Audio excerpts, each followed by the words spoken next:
Coming to you live from the second level of the dream world. By the end of this episode of the podcast, only about an hour will have passed, but it'll have felt like much longer. Here on Interdimensional RSS, the unofficial Rick and Morty podcast.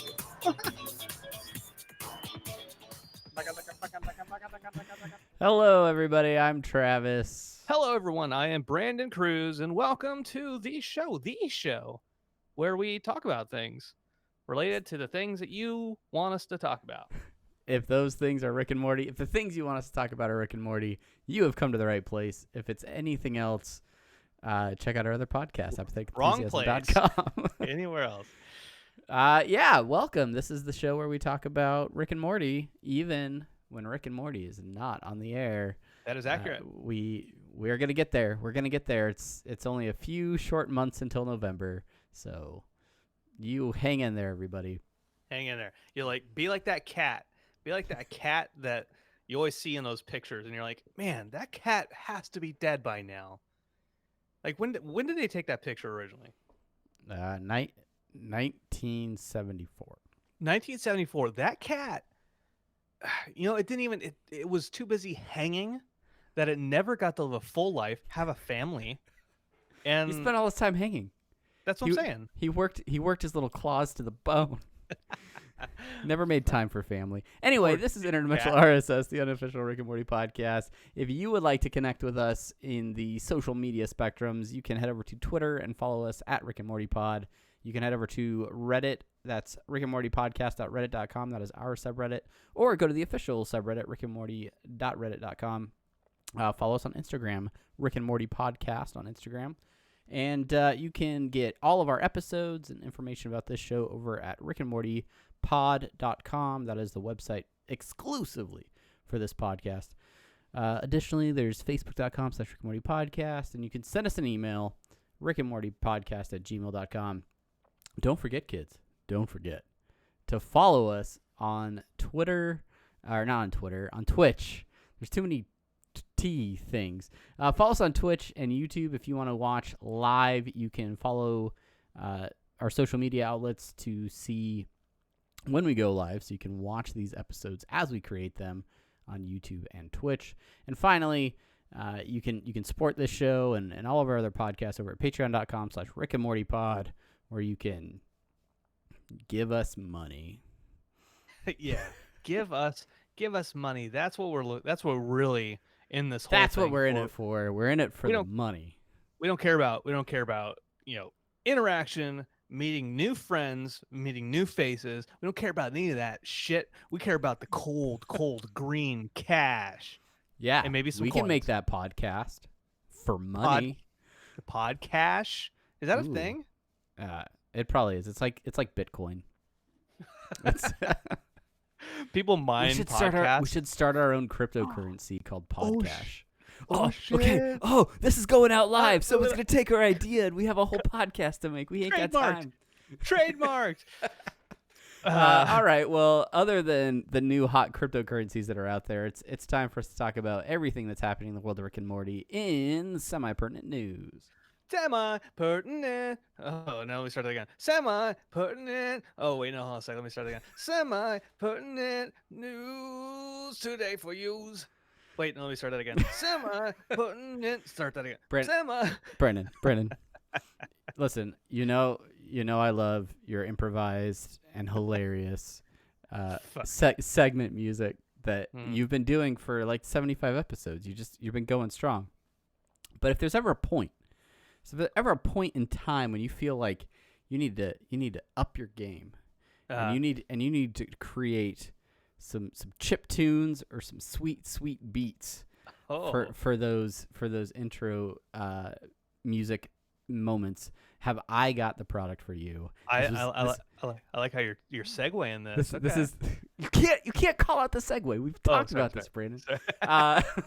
So Teenage Engineering, who is a company that has been making pocket operators and cool synthesizer machinery, has recently announced that they are coming out with an exclusive Rick and Morty pocket operator, which is coming out in July, I think. I think so. I think it's on sale exclusively in store or online Yeah, in beginning of July. July. Yeah. Yeah, that's right. Yeah, it's a cool little device that Teenage Engineering has made these devices for other things, and basically you can make music on the go with very lo-fi tracks. It's really cool. This is Rick and Morty themed, obviously. Ah, I do have what it sounds like if you do a good song. So if you just bear with me for oh, one second. you gonna play us a sample? Yeah, here's a little sample from their Instagram, from Teenage Engineering's Instagram. Here we go. Run, Morty. Rick. Wubba lubba dub dub.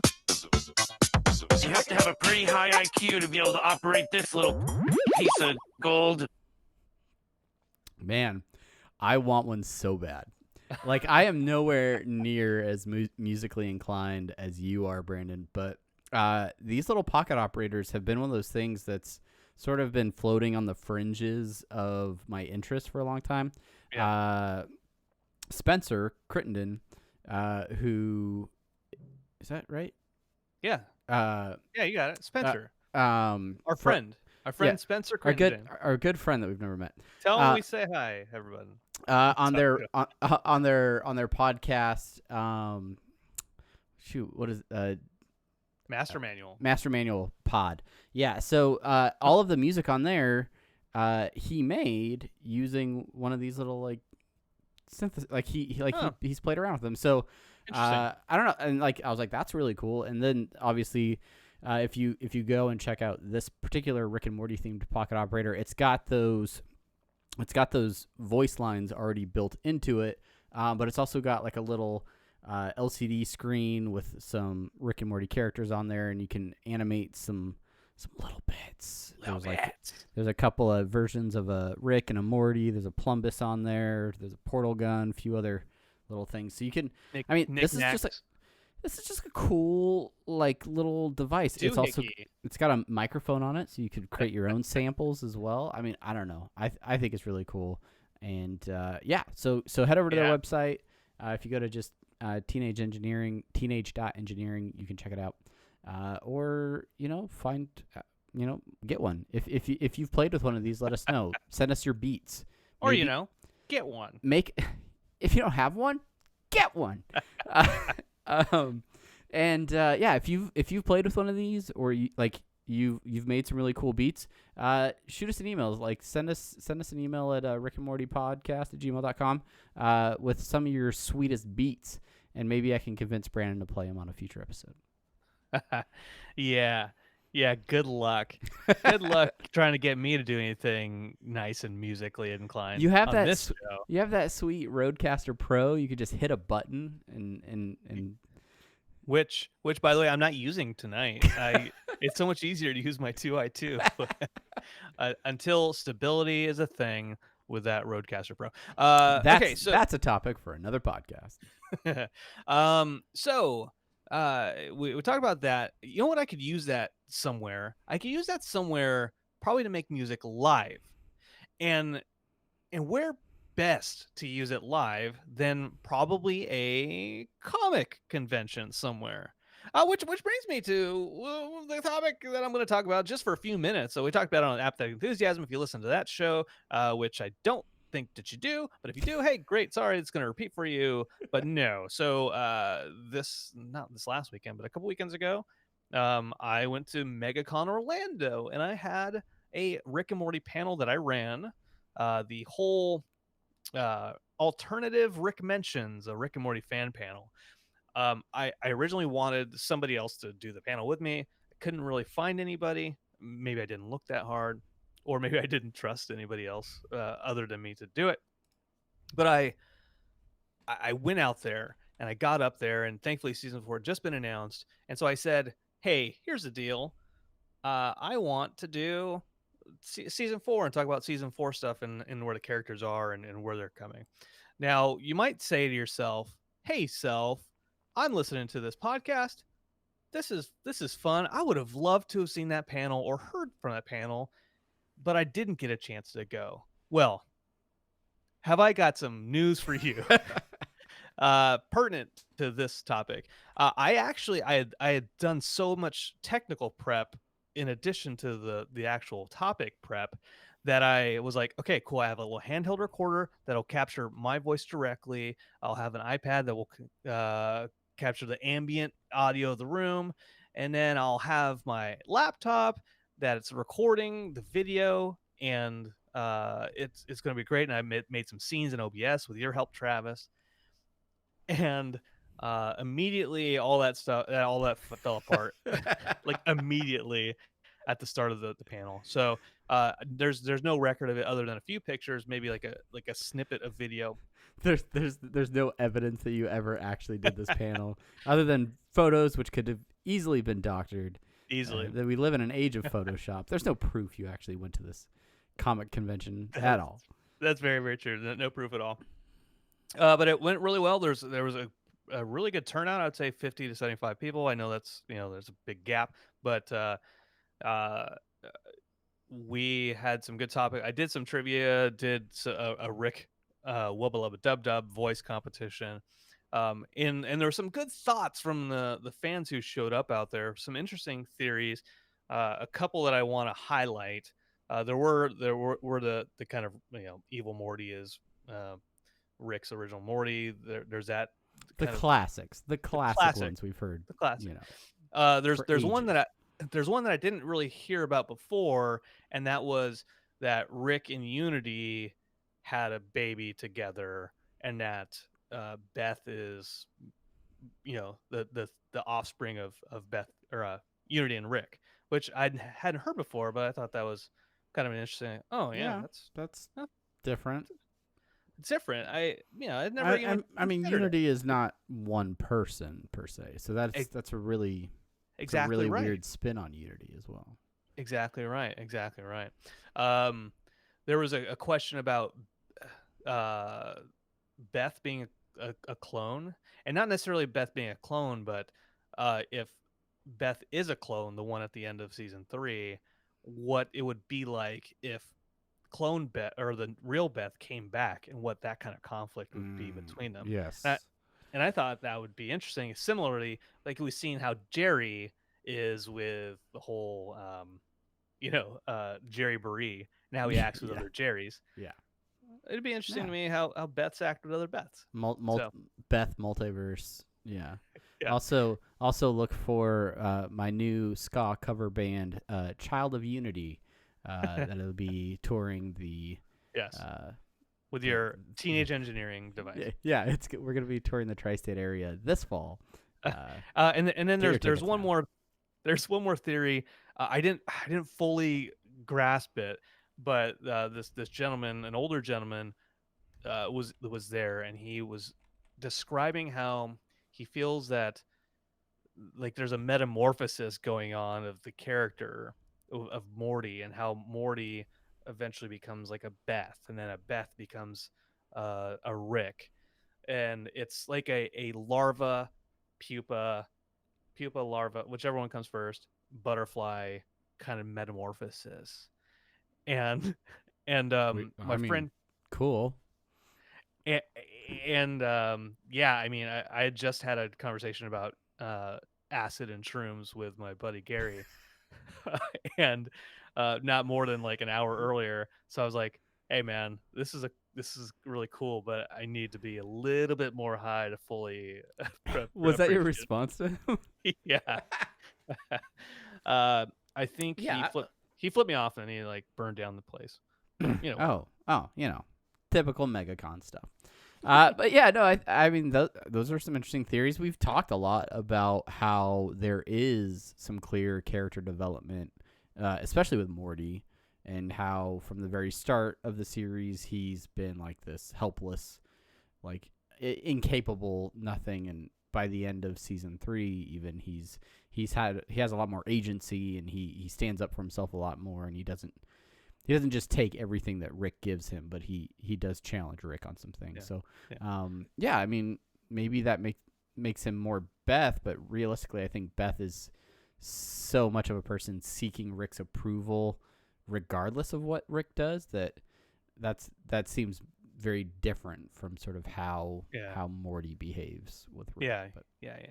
but, you know, I'm also sober. So the very last thing I want to say, not about theories, but at the end of it, a pair of siblings, about 13 years old, came up to me after the show. They had made a homemade portal gun with like white tape and all that stuff is really cool. And they asked me to sign it. Um, and I said, hey, thanks for coming out. And they're like, no, thank you for coming all the way out here. You know, you get, you're the one who gets paid or whatever. I was like, well, I don't know about all that. But by the way, patreon.com/RickandMortyPod. But then I was like, oh, I'm actually out in Tampa. Like, oh, well, when you guys said that you're coming all the way up, that I thought, like, wow, where are you coming up from?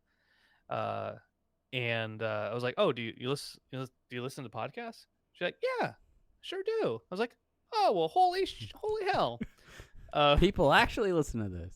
Now, the one thing I want to say, and all the people listening to this right now are like, yeah, we listened to it, obviously. yeah, Come on, man. oh, duh, we're here, dummy Brandon.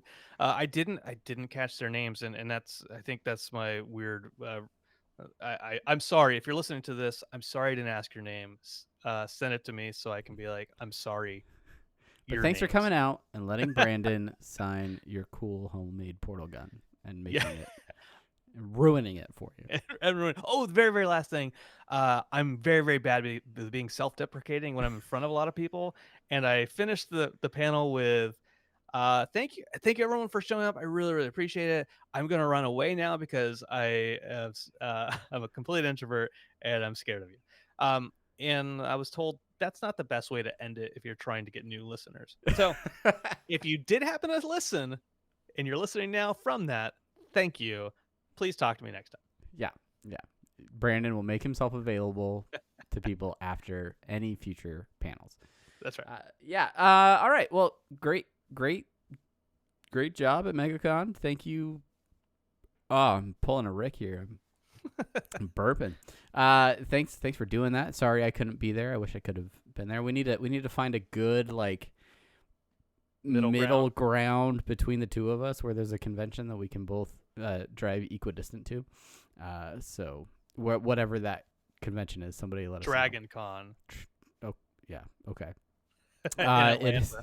It's in King's Landing. All right.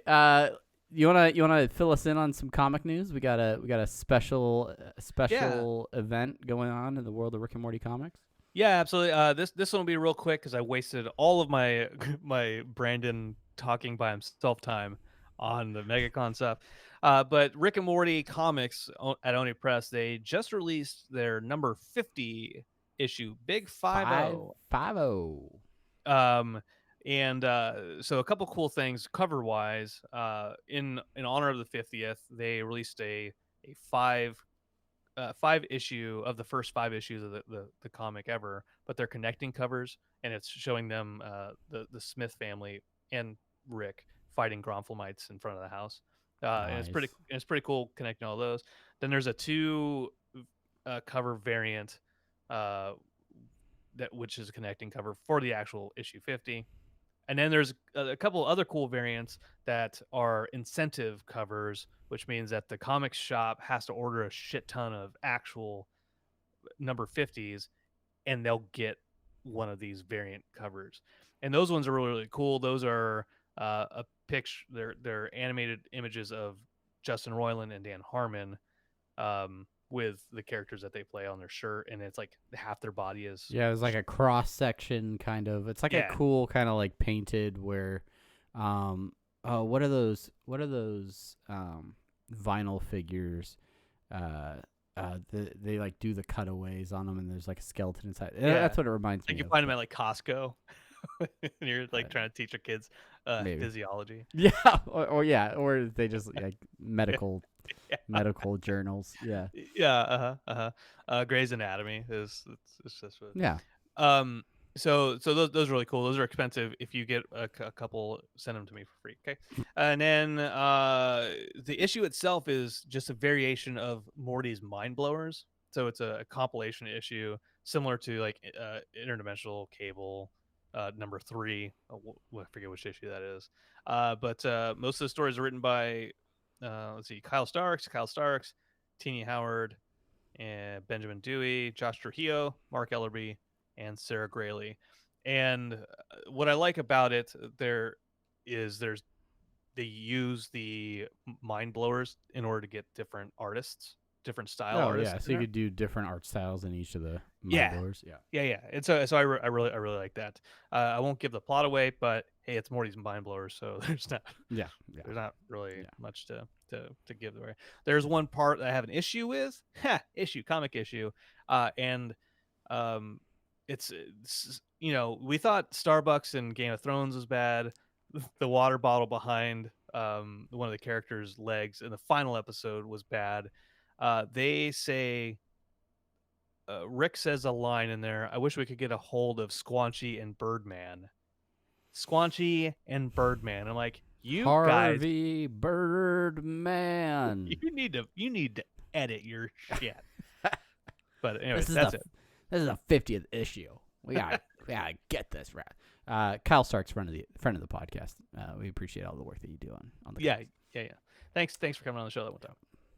All right. We have one last mini segment as part of semi-pertinent news, and that, of course, is... What is it, Travis? Tell us what minute it is. It's the Dan Harmon Social Media Minute.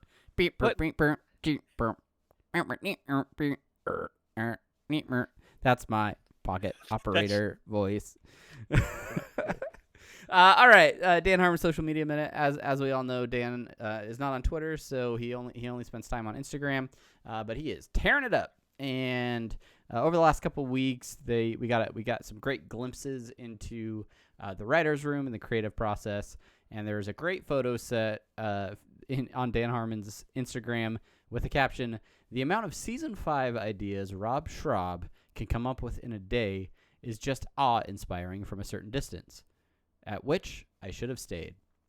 And the first image is Dan Harmon doing like a full length, like a long armed selfie away and capturing a table with just a whole heck of a lot of sticky notes on them. And these are all. If I had to imagine, if I had to put myself a fly on the wall in this room, Schrab just had a whole stack of sticky notes, and he's just writing stream of consciousness and throwing them on a table. But there's some interesting ideas in here, like Jerry gets a pine cone in his butt. Bark-nado. The People's Basketball Court. Morty buys a boat. Jerry makes a log cabin with hair. Artificial person with real leg. Planet powered by chips and salsa. Yeah. Anal beads is just one of the ideas. That's a good one. And then Wenwolf. Not a werewolf, but a wenwolf. That one tickled me. And this is just one of a couple of posts by Dan sharing some of Schrab's ideas. I think in the next set, he says he might actually want to use one of these ideas. But one of the most encouraging and fun things about that particular post, aside from all of Schrab's antics, is the fact that they're talking about season 5 ideas, because as we all know, season 4 will be airing this fall, sometime in November. So they're well on their way working on season 4 and already starting to come together with some ideas on season 5. So very encouraging for you if you happen to run a podcast that talks about Rick and Morty and you're regretting whatever the season break is after season 4. Keep in mind those ideas, and maybe we'll just make up our own episode. We're just going to start doing live fanfic to fill the gap between seasons 4 and 5. The role of Rick will be played by my son, 7-year-old 3 weeks earlier. Samantha is walking down the street. Oh.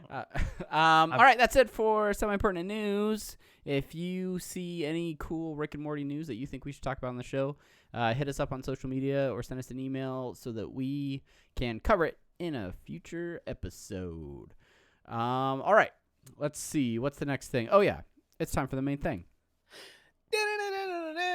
it's the main thing for you to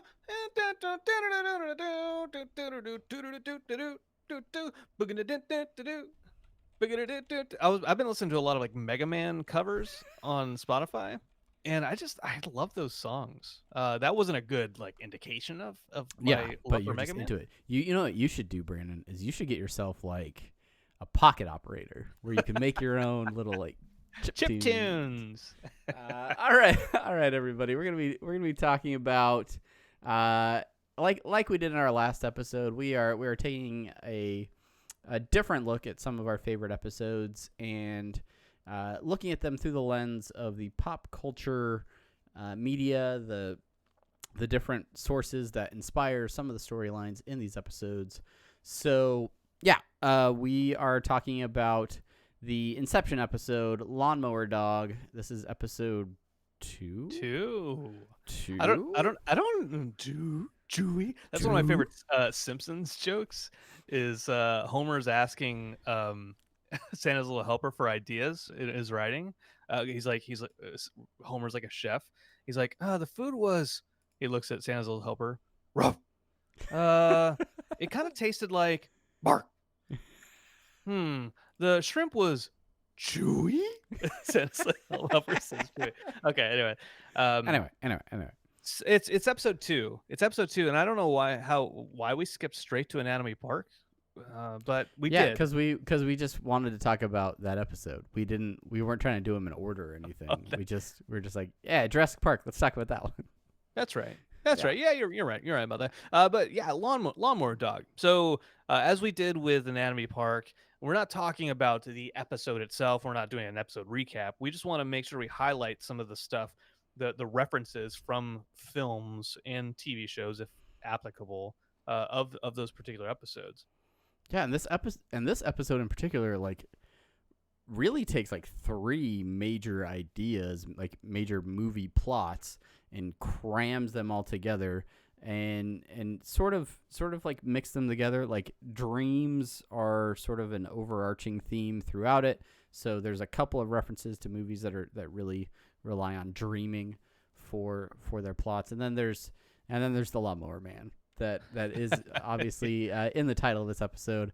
Yeah. But mostly is the inspiration for the B plot, I would say, in this episode, with Snuffles / Snowball and his rise to power, becoming a super smart little doggo.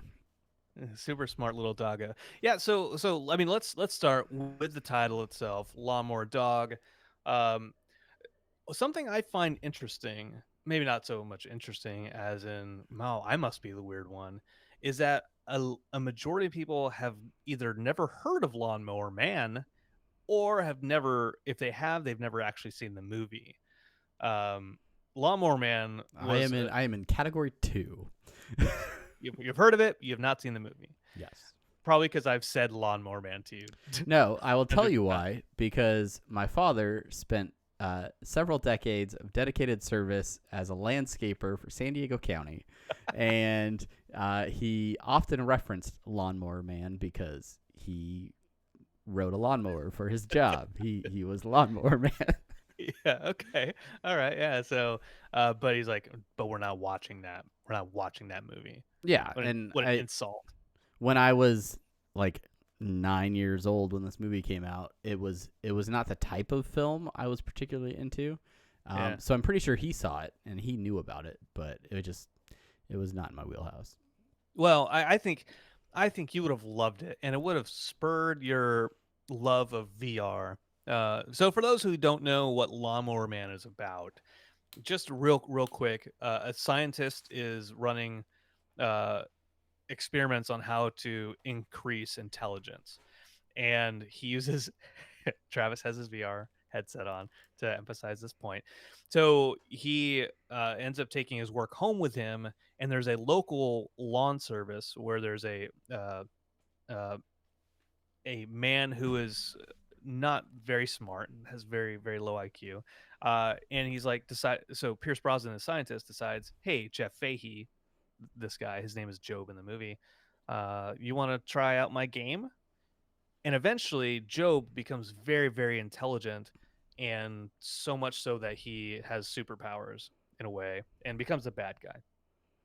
Okay, that's a basic plot. And of that is Lawnmower Man. everything I learned by watching the trailer to Lawnmower Man 10 minutes before we started doing this episode. I'm so glad you did. It feels like New Line Cinemas.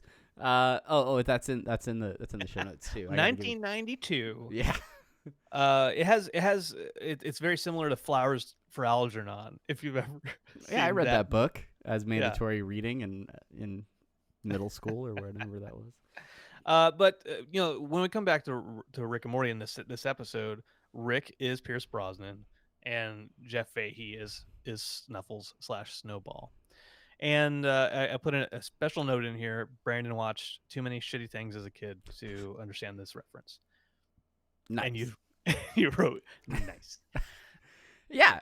But the interesting thing is I didn't fully know the premise of Lawnmower Man or like the plot for it before I watched this episode. So I didn't realize just how on the nose the B plot is like for Lawnmower Man. Like it really it's replacing those characters with a dog and Rick and just kind of like, all right, gets super smart, uses technology to make him smarter, and his increased intelligence causes him to make himself smarter, aspire to take over the world, basically. Yeah. And that's what Job does in the movie is he gets a little bit smarter and then he starts making himself smarter beyond what Pierce Brosnan is doing for him. Yeah. And then he's like, "Where are my testicles, Summer?"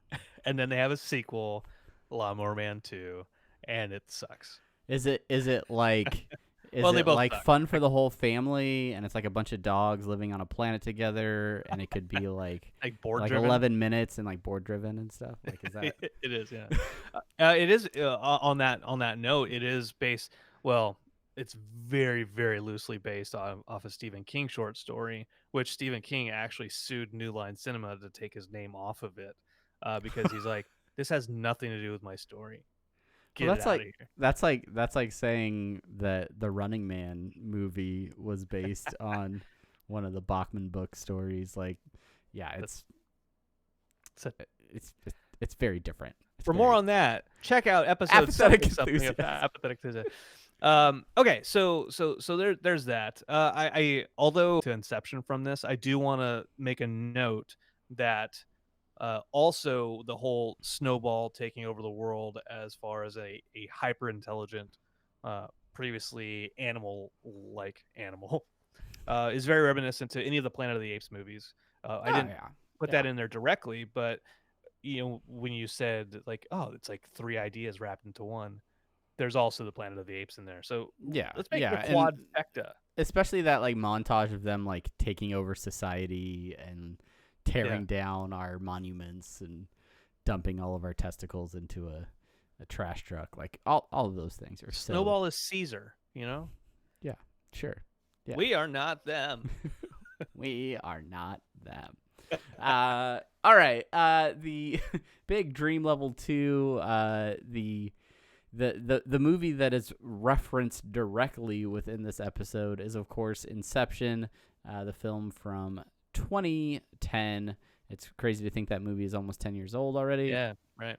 But the A plot of this story is that Rick has created a small device that he is going to use on Mr. Goldenfold, which will allow them to go into his dreams and give him the idea that Morty should get an A in math, because, like that way, if Morty doesn't have to focus on math, he can spend all of his time going on adventures with Rick. And this sends them through many levels of dreams as they slip through Mr. Goldenfolds and then Mrs. Pancakes and then a Centaurs. And then they pretty much hit Dream Bedrock. And it's going to be a lot like Inception, Morty, but this is going to make sense. And one of the things that, as always, like piqued my curiosity with Rick's hatred of the movie Inception is like, which writer does this come from? Like, is this like has Dan Harmon come out on like a Harmontown or some other forum and been like, wow, I really hate the Inception movie? Is this like a Roiland like peeve, or is this something that someone else in the writers' room really had an issue with? Because I liked Inception. I liked that movie. I didn't have a problem with it. It's one of the, it's one of those movies that if you really try to pick it apart, you can, just because it's not a real concept. It's not a real thing. Yeah. So There's holes throughout it. Sure. yeah, holes. The movie was Shia LaBeouf. Yep. Digging them holes. It was so. I think we've talked about it before with Ridley or somebody else, but as far as the people that write the episodes, like their names are attached to it, but they're not necessarily.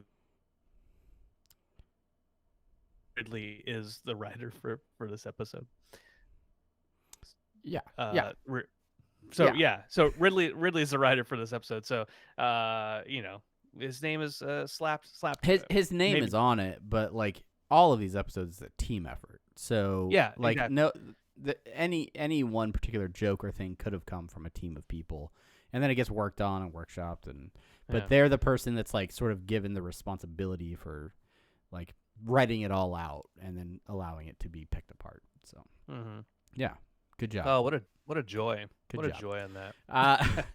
One of the things as I was rewatching this episode that cracked me up is the first time that they incept Mr. Goldenfold, and then Rick just like sticks the little ear prod in Morty's ear as he's standing there and flips it on, and Morty just collapses to the ground and his legs go all wonky.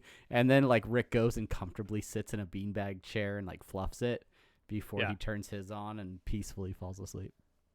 Just his complete lack of like caring for Morty's physical health it cracks me up. Yeah. They reference, just as they do in Inception, they talk about the whole the further you go into dream world, the longer time it takes. Right. And the wonderful thing in this episode is the calling back attention to that. Well, I mean, the first time when they're like, oh, that's it. Yeah, we'll go deeper into Mrs. Pancake and buy ourselves some time. But at the end of the episode, when it turns out they are in a dream and Morty's crapped himself and it got the dream receptor, someone got in my mouth. It's been like 6 months, Rick.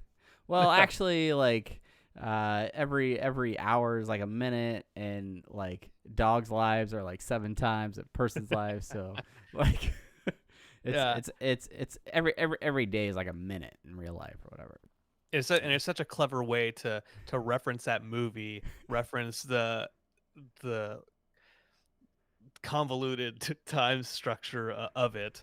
Well, and then he like directly says, he's like, it's like Inception, so if it seems confusing and stupid, so is everyone's favorite movie. Yeah. I would love it if like everyone in the writer's room actually just liked Inception, but they're just like, Rick would hate it, so let's write it this way. You wrote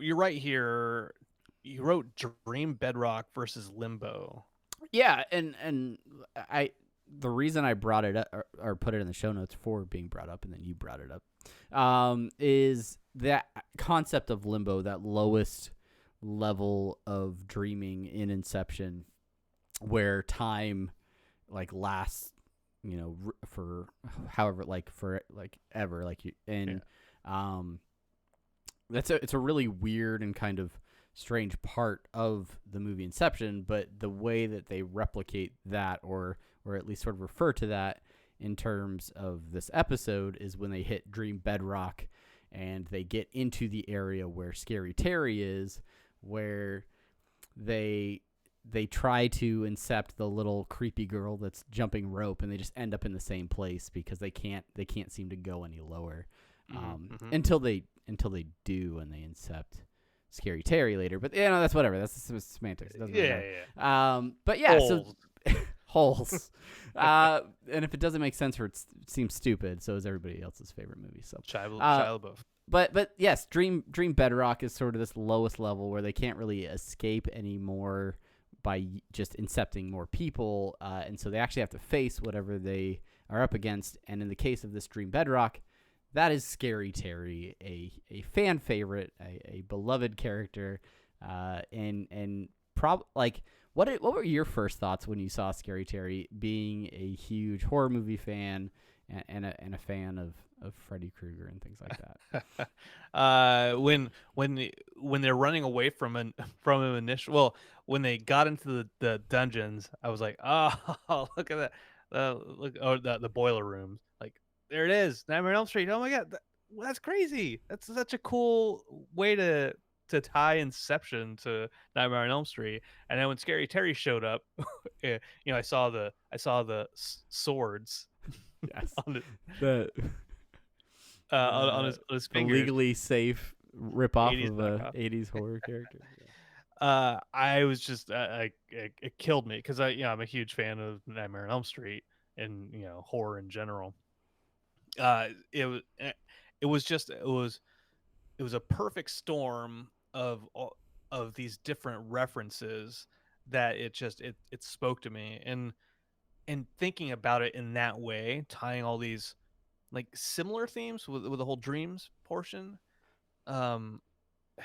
all with their disparate plots, but still tying it all together is great to me. But I like that Scary Terry always says bitch. And I actually went out to YouTube, and I was like, they say it's Scary Terry says bitch a lot. Freddy Krueger says bitch a lot, and I was like, when does he say bitch? So I actually went out to YouTube. I don't have the clip on the iPad, so I can't play it. But it's like 30-40 seconds of Freddy Krueger throughout the series saying bitch. I will say that the most times he says it, or actually he says it more in Freddy versus Jason than he does the rest of the Nightmare on Elm Street series. That was really his highlight time for his pinnacle. So they must have just watched Freddy versus Jason, which I think came out in like 2005, 2006. It tracks. My favorite Freddy bitch line is, I think, from Nightmare on Elm Street 5, I think. And it's Freddy Krueger, and he says, "Bon appetit, bitch." That's my favorite line for them. Not in here. You keep that out there. Not in front of Scary Brandon, okay? Scary Brandon. That got me too. Like, this show speaks to me. One of the things that really caught my ear in this rewatch was when they get into where they are running away from Scary Terry before they figured out that they can in fact hide, was the music.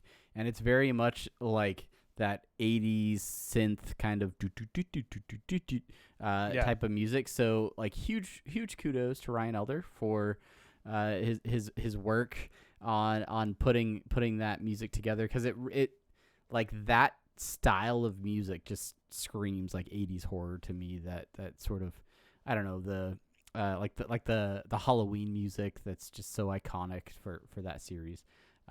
But yeah, so that was good. Good work. Quick 669 out there on Twitch says, "Remember, welcome to primetime, bitch," which is from Nightmare on Elm Street 3 Dream Warriors, the best of the Nightmare on Elm Street movies. It's got a young Lawrence Fishburne. He's credited as Larry Fishburne, and also Patricia Arquette. If we want to talk about Nightmare on Elm Street, that is my other podcast that I'm doing. Are you starting a Nightmare on Elm Street podcast? No, man, I don't have time for that shit. Ain't nobody got time for that. But yeah, so like as we've basically been discussing, like tons of really solid pop culture references, and like the thing with, like, I kind of want to go watch Lawnmower Man now, even though like watching the trailer it seems really early 90s. Yeah, like really early 90s. Yeah. like, it is really interesting to look at some of these pop culture references and look at some of the things that inspired these episodes, and going back and exploring some of those things that I haven't seen, just to kind of get that better frame of reference. And these episodes really, the detail and some of the jokes become even more funny when you fully understand what they're referencing, which is probably why you appreciate the show even more than I do, because you've seen all of these things. That's why I fell in love with it before you did, Travis. Yeah, and you forced me to do it. You rubbed my face in it. You were I like, did. "No, you will watch this." And I'm Bad trying to do that. human. I'm trying to do that with Matt too. I'm like, Yeah. what are you doing right now? Not watching Rick and Morty? You should watch Rick and Morty.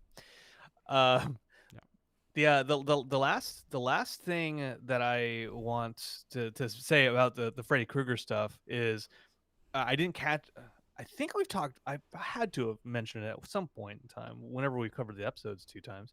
But in Nightmare on Elm Street, they always say 1, 2, Freddy's coming for you. 3, 4, better lock your door. 5, 6, grab your crucifix. 7, 8, don't better stay up late. 9, 10, Freddy's back again is the one I always go with.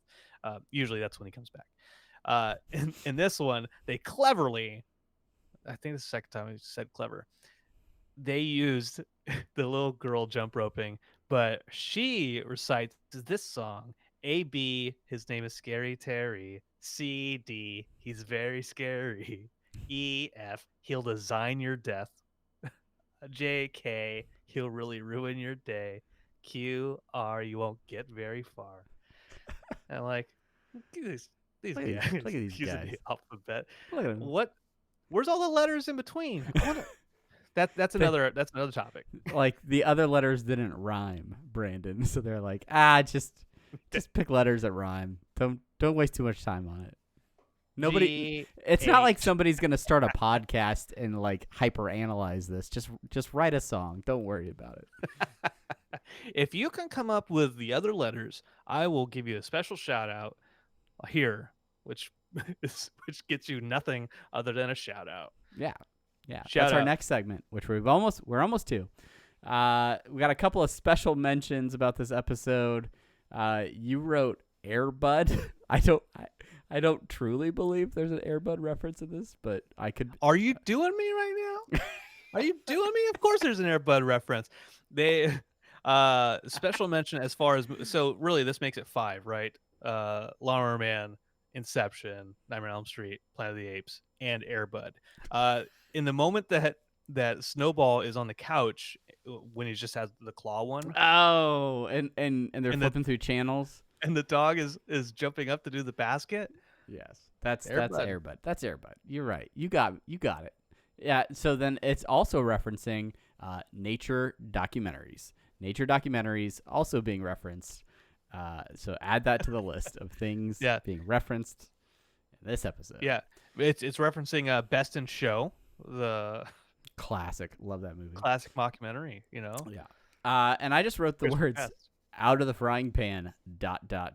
A Morty, because I just love that line. I just love that he says ... to Morty, and doesn't finish the line. I part of me wishes, dreams the little dream that it was written in the script "out of the frying pan" with like that ellipsis, and Justin Roiland just said ...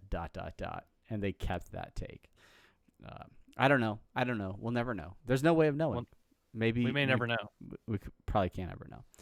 If we never get him on the show, we will never know. We will not remember to ask him that question. No. Hey, can you go back in your mind 10 years and think about when you recorded the second episode of the show? Anyway, that's our recap. That's it. Third recap of Lawnmower Dog.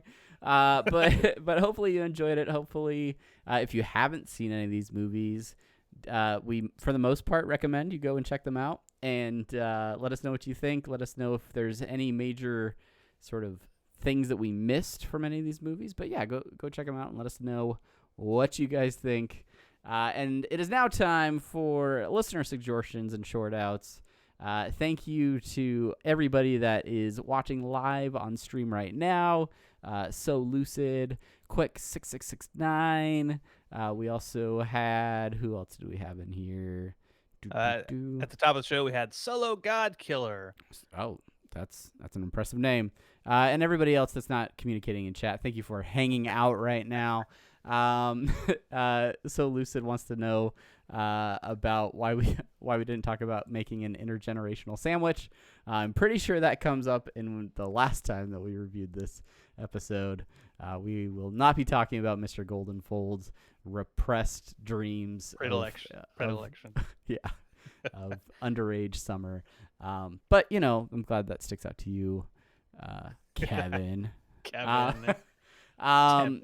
We got a really cool Facebook post on our Facebook page from Allison Chase, who did, and if you follow any of the Rick and Morty social media stuff, you probably already saw this, but it was a really awesome cosplay that was at MegaCon. Brandon, did you see this live? Did you see this? No, I didn't see it live. And tell me about it. So, I'm there. I was surprised that there was so little cosplay for Rick and Morty there, to be honest. And I was hoping there would be more folks other than the young, nameless, unnamed siblings there cosplaying. And so then I got home and then I saw that on Reddit that night, and I was like, well, holy hell, I wish I would have seen that live, or they would have been there. And then she sent the Facebook page a video of the cosplay walking around. I was like, oh, holy crap. Allison Chase Makeup is the one who made it. And so we reached out, and I'm going to try to get a hold of her so we can actually talk to her in person and just see more about what. I was trying to bring up Allison's cosplay for the stream, and it started like making a bunch of noise, and so I'm not doing that. Don't make a bunch of noise. I mean, it's cosplay. It's just a pic. It's an image. Don't play it. Yeah, but did you say what the cosplay was? Oh yeah, it's I did not, but it's a perfect thing to talk about on this episode. It's Snowball in the mech suit cosplay, and there's whoever is operating it is in like a full black bodysuit, so you don't really see them. But as they walk, it's got the mech legs and yeah, like and looking at her page, she like actually made the Snowball like dog and like added all the fur to make like the plush dog. But yeah, and then like it's just like a guy in like a black morph suit so that you can't really see him. Yeah. But it is really cool looking. If you want to see it, if you want to check it out, head over to our Facebook page and check out the post over there. It is again Allison Chase Makeup. You can check out the rest of her cosplay over there as well. But very cool stuff. Thank you for sharing it with us. That's right. And then a final shout out to the person who made our images, our image of eating pickles and enjoying pickles. So many pickles. At Daticus on Twitter. He was posting his completed image. It's like a banner size image of a bunch of different Rick and Morty characters, as well as Dan and Justin versions of like Unity. Yeah. It was cool. I remember Daticus was working on this sort of throughout season 3 while it was airing. So as you look at it, there are all sorts of season 3 references that are sprinkled throughout it, as well as references from the rest of the series. But it's really cool, and it was cool to watch as he was posting progress pics of it and stuff too, and showing the things that he was working on. But he got a really good like high res version of it where it's all in one image. And he's still looking for that person who's willing to take on the challenge of coloring it. So if you are a colorist out there and you're willing to take on the challenge, go check out Daticus on Twitter. The link to the post is in our show notes, and check out his awesome artwork. His awesome artwork. And speaking of awesome artwork, just a last bit of note. I got 2 pieces from MegaCon Orlando. This one. Where's my There camera? It is. All right, Oh yeah, I forgot where I put the is. camera. Cute little guy. And Aw. there's like a little pickle, mini pickle there. Course, a little pickle. By Ben Bird, BenByrd, Ben Bird art. And then I got this one. It's love so this. branded. It's so branded. It's great. It's great. It's like it's like 50s-esque cartoony. I really love that style. I don't even know what you'd call the type of style, but it's Jellico for that, and you can find them at Jellico on Twitter, KOE. But I know the people who are listening to the podcast can't see that. I can't see it. I wish I could see it, Brandon. Where could I see it? Here, let me just describe it to you. It's on a white background. Their eyes are ovals instead of circles. Oh, are they? Hey, they are. You're right. Oh, and they got like the little. They got the like classic cartoon where it's like an oval with like a Yeah. wedge cut out of it. Yeah, yeah. Like old school Mickey Mouse eye instead of like when he developed pupils later in life. Yeah, you're right. Yeah. You're right. Yeah. I got you. Thanks for being here, artist, man. But that's it. That's it. That's about it for this, and that's about it for this episode. If you have questions for us, if you have topics that you would like us to talk about on the show, hit us up on all of the social media outlets. Let us know what you guys think, and we will give you short outs as well.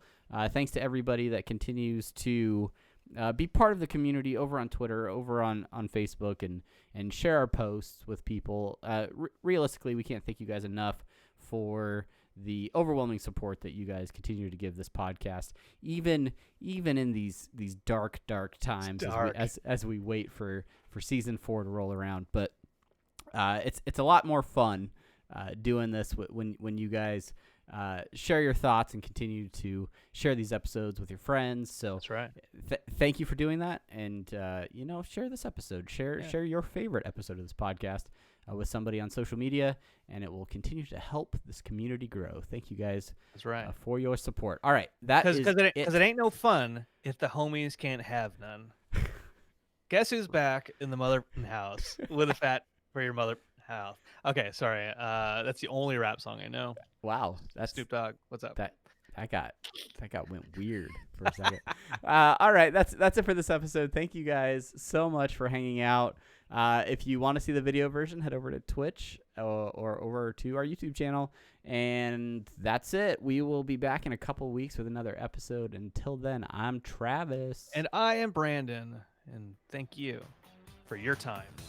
Bye, friends. Bye. Bye, friends. Bye.